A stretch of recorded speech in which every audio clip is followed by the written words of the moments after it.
आदरणीय अध्यक्ष जी, हमारा तीसरा कार्यकाल बहुत बड़े फैसलों का होगा।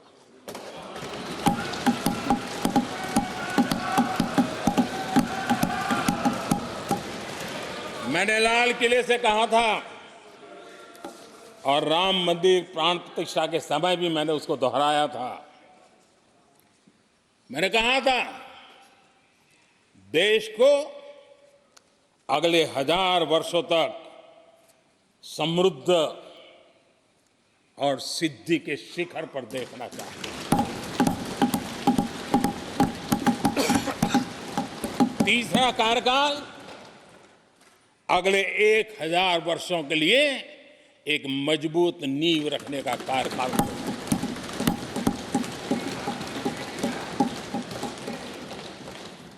आदरणीय अध्यक्ष जी, मैं भारतवासियों के लिए, उनके भविष्य के लिए बहुत ही विश्वास से भरा हुआ हूं। मेरा देश के 140 करोड़ नागरिकों के सामर्थ्य पर अपार भरोसा है। मेरा बहुत विश्वास है।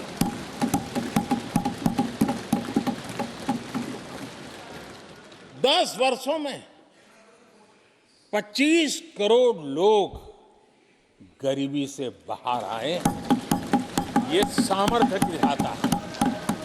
आदरणीय अध्यक्ष जी, मैंने हमेशा कहा है कि गरीब को अगर साधन मिले, गरीब को अगर संसाधन मिले, गरीब को अगर स्वाभिमान मिले, तो हमारा गरीब गरीबी को परास्त करने का सामर्थ्य रखता है। और हमने वो रास्ता चुना और मेरे गरीब भाइयों ने गरीबी को परास्त करके दिखाया है। और इसी सोच के साथ हमने गरीब को साधन दिए, संसाधन दिए, सम्मान दिया, स्वाभिमान दिया।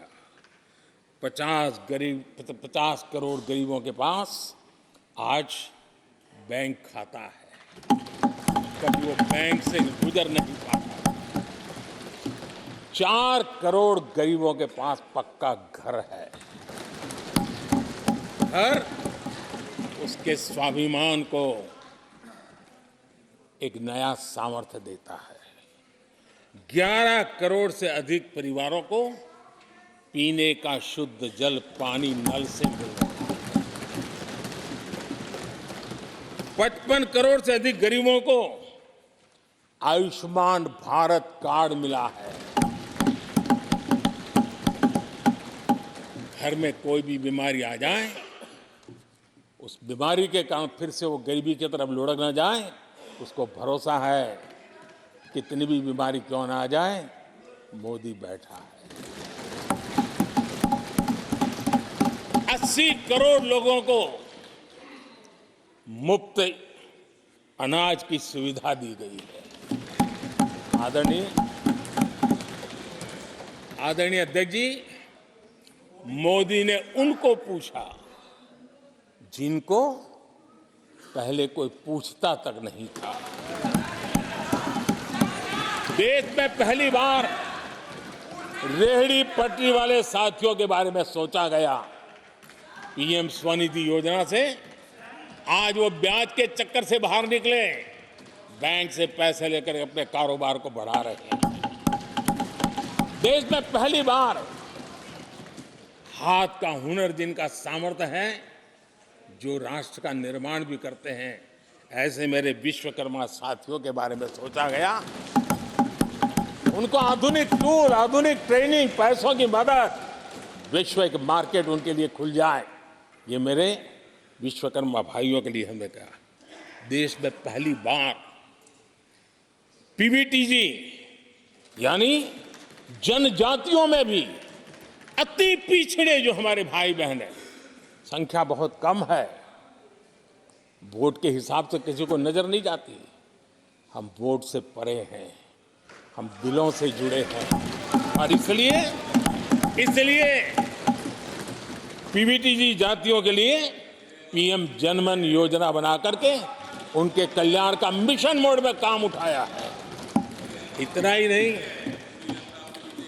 सरहद के जो गांव थे जिनको आखिरी गांव करके छोड़ दिया गया था, हमने वो आखिरी गांव को पहला गांव बना करके विकास की पूरी दिशा बदल दी।